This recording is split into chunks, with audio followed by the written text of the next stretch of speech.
Hello, this is Real World Audio, and today I have really a treat for everyone. This will be more of a light-hearted episode, and I am reacting to a video. So for some reason, these reactions are always really much liked by everyone, and I'm reacting to Steve Guttenberg's the Audiofiliac's video that he did with Frank Herbert, The Point of Diminishing Returns. Is it real? So I really love Herb Reichert. He's an artist. He's an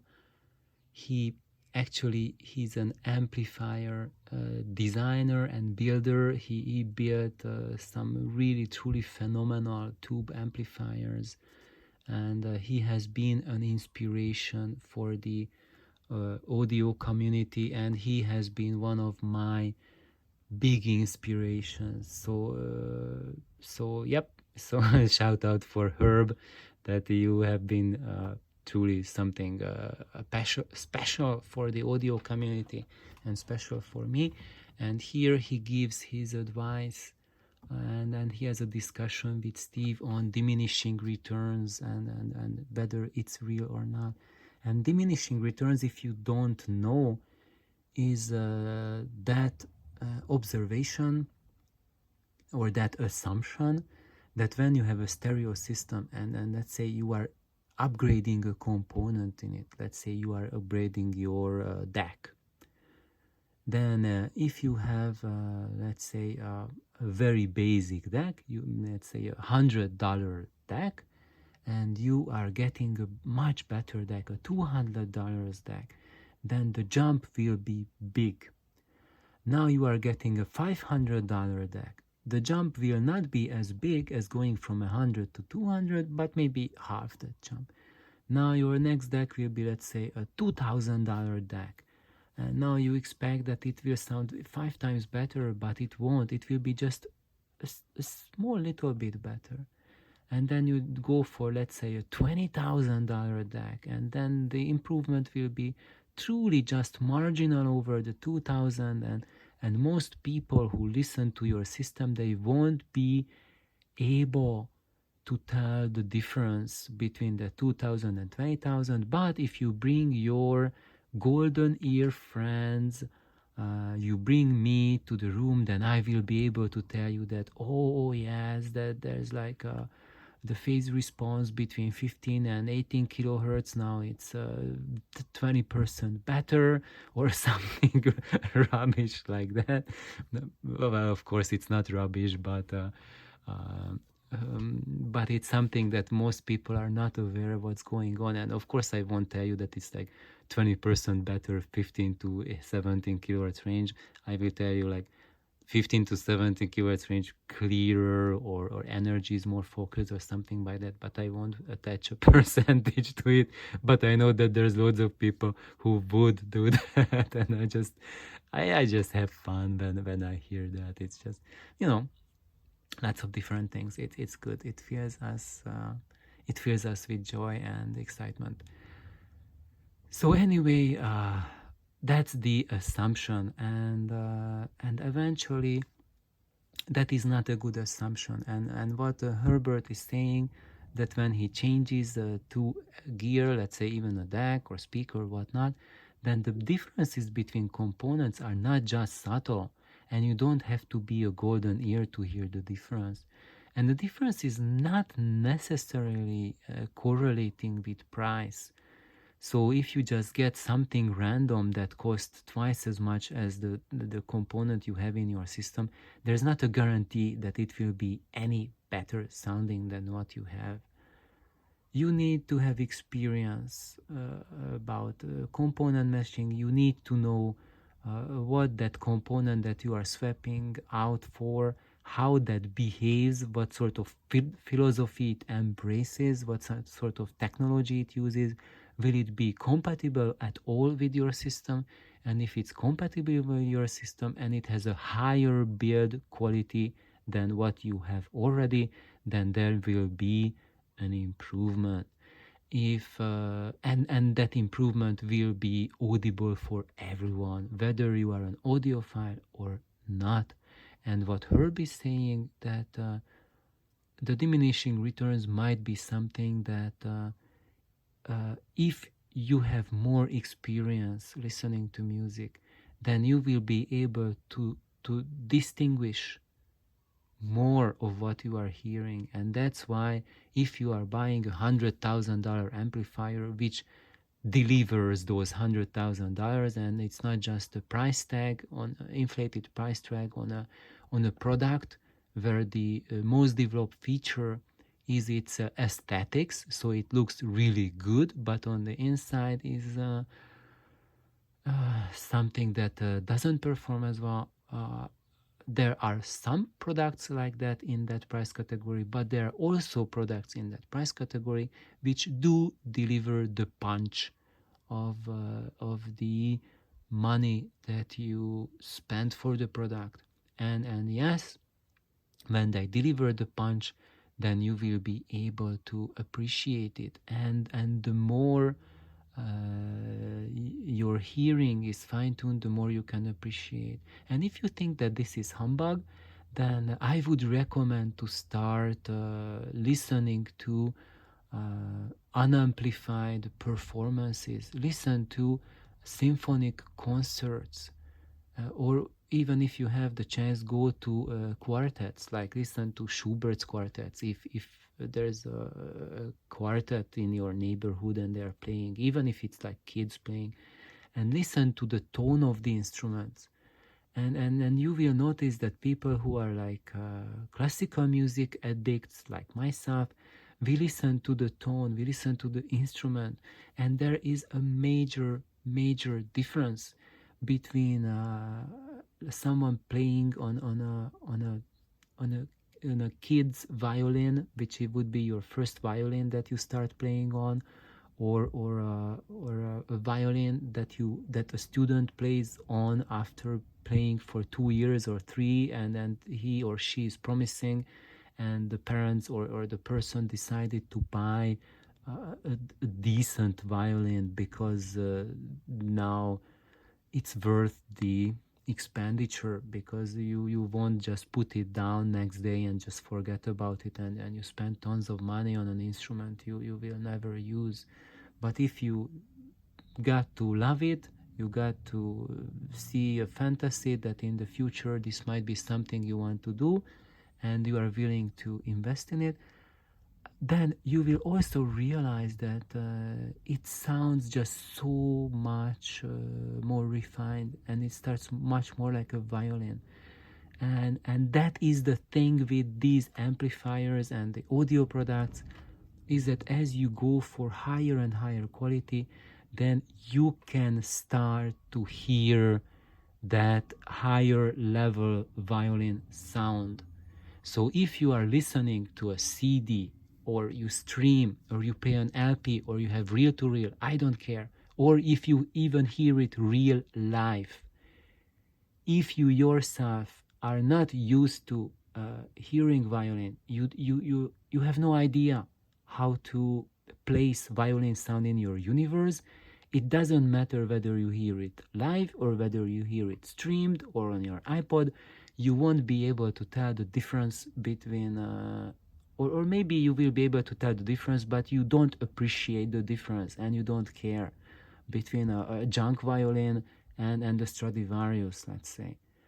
But if you have the education that you have the need to truly listen to the violin and to truly appreciate the music instruments and the music you are hearing, then the diminishing returns will never apply to you. Because yes, there is so-called diminishing returns between, let's say, a fantastic present-made violin and the Stradivarius, but there's still a difference. And I'm just saying Stradivarius for a reference, because that's what people equate as the best sound. But of course, even today, they are amazing violins made which can be similar to what people expect from a Stradivarius. I'm just using the reference that when you arrive in a place in your music education and your listening experiences, that you can tell the violin, that you can tell the sound, what's going on around you. You are not just a passive instant gratification mode. You are not there anymore. You are an active listener. In that case, diminishing returns does not apply. And there's one more thing why I truly made this video, because until now I was in that zone that where Herb and then Steve were talking about, and what you can read elsewhere. Now I'm giving you part of the truth, of the audio truth, that I think you probably have never heard about, and which truly opens Pandora's box and opens up and clarifies diminishing returns for good. And this point is that the returns seem to be diminishing when you are only upgrading a single component and you are focusing on that. So if you get like let's say a better power chord, then there will be like huge debates between people and whether it's an improvement or not. And let's say that there's the guy who I just described, who is the concert violinist. After 2 seconds, he will spot the better power chord, and he says that there's no way he will ever go back to the junk power chord. But there will be at least 50% of who hear the cable, they will say like, I don't know, they sound different. There might be a small difference between them, but I cannot tell which is better.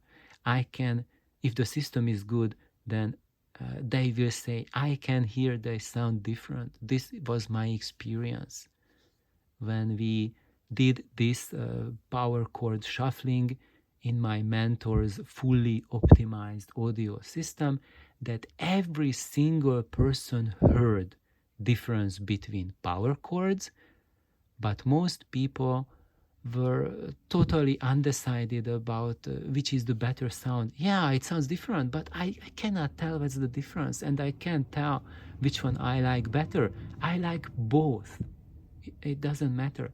And that's what everyone calls diminishing returns, because at that point it doesn't matter which power chord you choose, because it will give a satisfactory solution for most of us. There will be some, the violinists, the musicians, for them it will be a night and day difference, but for most of us it doesn't matter, and this is the diminishing return. And now I'm going to blow this concept to pieces, because it applies only when you are changing a single component. Now, if you do this test and we keep on changing like each of the components in the stereo system, let's say change the power chord, and then change the speakers only, change the amp only, change the transport only, change the DAC only, change the interconnect only. Each of these will give you this point of diminishing answer, and people will say, I have no idea. But do this. Change every component. So upgrade every single component in your audio change with all of those changes which were diminishing returns and people had no idea whether it's better or not. And after you changed at least, like, let's say 4 or 5 components in your system, you don't even have to change everything. But when you did change the majority over with these tiny diminishing returns, then every single person will be able to tell that the difference is not minor, it's major. We have jumped up big time. Because when we are changing parts of our audio system, it's like a car. So imagine that when we have a lower grade audio system, it's like you have like a Fiat Tipo, okay? And then you have the higher grade. It's like having, let's go for really high grade, like you have an Aston Martin sports car, okay, and you judge it based on the driving experience of the car. And then you have your Fiat Tipo. Of course it drives like crap compared to an Aston Martin, and its comfort level is abysmal. And what you are saying, okay, now let's get the wheels and the rims of the Aston Martin and put it on the Fiat Tipo. It's like getting the power, a high grade power cord installed in your low grade system. And those who drive the Fiat Tipo with the Aston Martin rims, the difference will be, it won't improve your drive significantly. It's total nonsense. And that's why people just flip out on expensive power cords in cheap systems, because that's the Fiat Tipo with the Aston Martin rims. It's just a joke, okay? And now let's see, something more substantial. Let's get the Aston Martin engine and put it in the Fiat Tipo. It's like getting the like a high quality amplifier. Let's say, because of Herb, let's get the Ongaku and put it into your entry level system. Will it sound like a full Ongaku system, like a really high-end system? Will you get the Aston Martin experience? No, you will not. If you put an Aston Martin engine in a Fiat Tipo, well, it's physically impossible. But if somehow you would be able to put it, the first time you press the accelerator, you put your foot on the pedal, it will just break your clutch into pieces, and probably the engine will fall out of the car, because the engine mounts in a Fiat Tipo are not designed to handle an Aston Martin engine.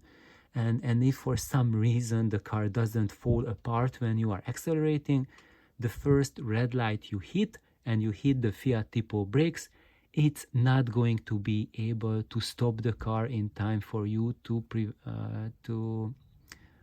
prevent an accident. So that's why systems matching is so important, because this is the analogy of a car.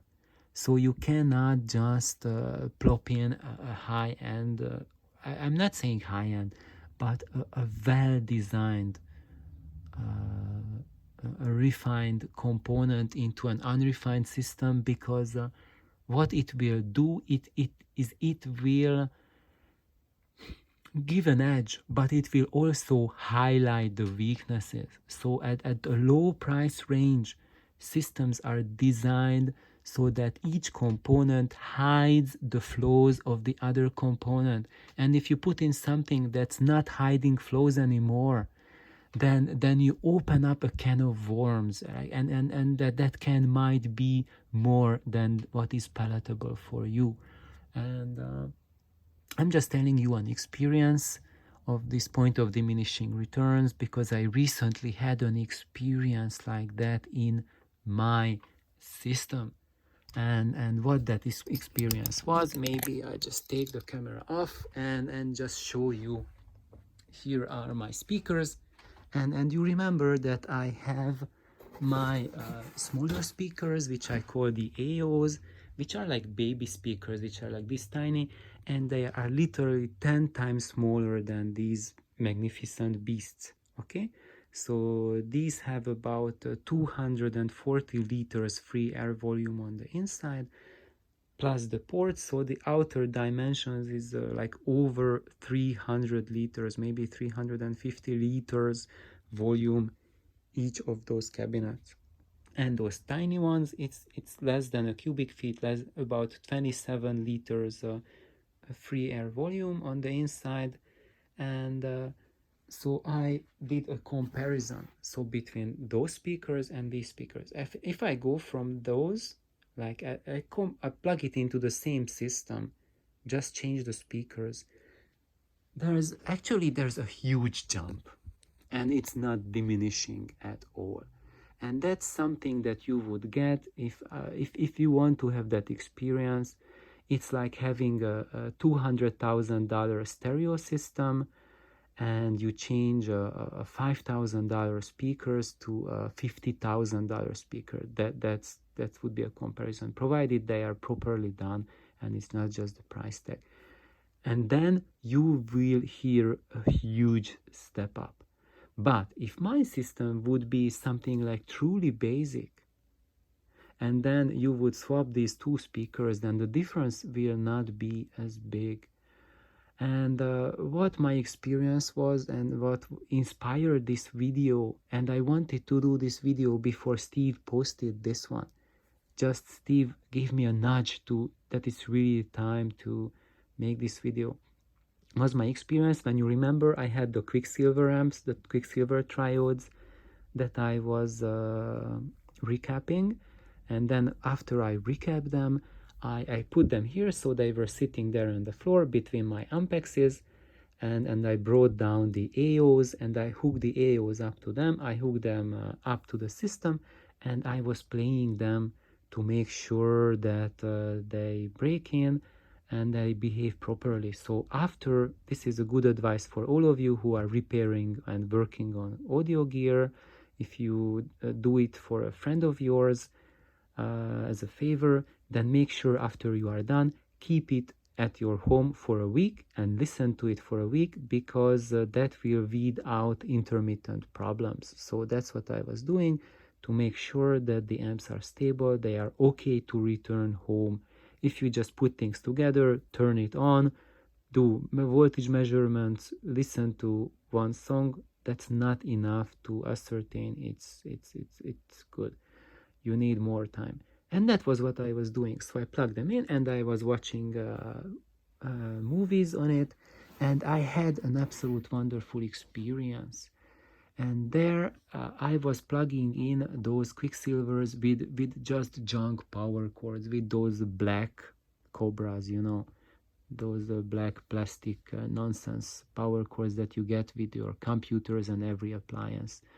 So there it was like a lower grade setup, and I also used the lower grade speaker cable to connect them to the small speakers. And I listened to it and I loved the sound a lot. So even though the power cord was junk on it and I used the smaller systems, I had a just absolutely smashing video and movie experience, and I was just really happy about it. And but then I plugged these back when they were going home, and now I have like a good quality power cords, higher grade speaker cable, actually by cabling, better speakers, higher grade amps or more optimized amps, and the difference between the two, it shocked me. It really shocked me, because the step up was not just marginal. It was not just like 10% or 1% or such nonsense. It was a revelation. It was kind of like you are going into an airplane from a sports car. So that's my take on the diminishing returns. If you make sure that you upgrade your whole system and not just a single component, then the returns are not going to diminish. You will jump levels when you upgrade your entire chain to a higher level. So thank you for tuning in. Please like, subscribe. Bye bye.